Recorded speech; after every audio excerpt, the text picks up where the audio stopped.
ரீசெண்டா பார்த்தேன். முதலமைச்சரை போய் சந்திச்சுட்டு வந்ததுக்கு அப்புறம் கொள்கை இல்லாத தாவேகா அப்படின்னு ஒரு நியூஸ் போட்டிருந்தாங்க. நான் இப்படி அவரை போய் பார்த்துட்டு வந்ததுக்கு அப்புறம் இப்போ பேசுறதுக்கே கரண்ட் நியூஸ் அவ்வளவு இருக்கும்போது இப்படியான ஒரு நியூஸ் அப்படிங்கிறது எனக்கு ஷாக்கா இருந்துச்சு. இப்பதான் எனக்கு புரியுது. ஆக்சுவலா நீங்க சொல்லி இருந்தீங்க வந்து முதலமைச்சரை சந்திச்சுட்டு வந்ததுக்கு அப்புறமா அவங்களுடைய டோன் கொஞ்சம் மாறும் பாருங்க அப்படின்னு சொல்லிட்டு. இப்போ நான் பார்க்கும்போது ரீசெண்டா வந்து தாவேகாக்கு கொள்கை இல்ல அப்படின்ற ஒரு விஷயத்தை பேசியிருந்தாங்க. எனக்கு ரொம்ப ஷாக்கிங்கா இருந்தது. தாவேகா ஒன்னும் நேத்து ஆரம்பிச்ச கட்சி இல்ல. இதெல்லாம் ஸ்டார்டிங்கே பேசினதுதான். அதை மறுமுறையும் இப்ப பேசணும்ன்ற அவசியம் இல்லை. எது இதை பேசியிருக்காங்க அப்படின்னு யோசிச்சேன். இதுதான் அஜெண்டா. நீ அடி, எங்களையும் அடி, விஜய் வாக்குகளை உடை. இப்போ திமுக வந்து ரொம்ப பர்சனலாக போய் கணப்பன திட்ட முடியாது இல்லையா விஜய? இவர் திட்டலாம்ல, இவர் வச்சு திட்ட விட்டா. ஸோ விஜயோட கவனத்தை இங்கிட்டு திருப்பணும். திமுக பக்கத்துலேருந்து விஜய் ஃபோக்கஸ் லைட்டை நாம் தமிழர் பக்கம் திருப்ப வேண்டும் என்றது நோக்கமாக இருக்கலாம்ல.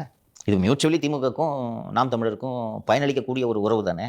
இதை ஒரு ஏன் இந்த சந்திப்புன்றதெல்லாம் நான் விரிவாக ராமநாதபுரம் நிகழ்ச்சியை ரத்து செய்துவிட்டு இங்கே வந்து ஏன் சந்திக்க வேண்டும் என்பதெல்லாம், இறந்த பக்கத்து வீட்டில் போய் துக்கம் கேட்கறது என்னன்றதெல்லாம் வந்து விரிவாக நான் சொல்லியிருந்தேன். இது இல்லை என்றால் எதற்கு போய் சந்திக்க வேண்டும்? பட் சார் இதுக்கான பாசிபிலிட்டிஸ் எவ்வளோ இருக்கு சார்? இப்போ யாரோடய ஒருத்தவங்களோட கூட்டணி அமைச்சு தேர்தலை சந்திச்சா கூட நீங்க சொல்ற மாதிரி அவங்க ஜெயிக்கிறதுக்கான வாய்ப்புகள் இருக்கு. பட் பிரிஞ்சு நின்னா நாம் தமிழர் வலிமையாக வாய்ப்பு இருக்கா? நாம் தமிழர் வலிமையாகணுன்றதை பற்றி அவரே அக்கறைப்படல, நீங்கள் எவ்வளோ அக்கறைப்பட்டு இருக்கீங்க?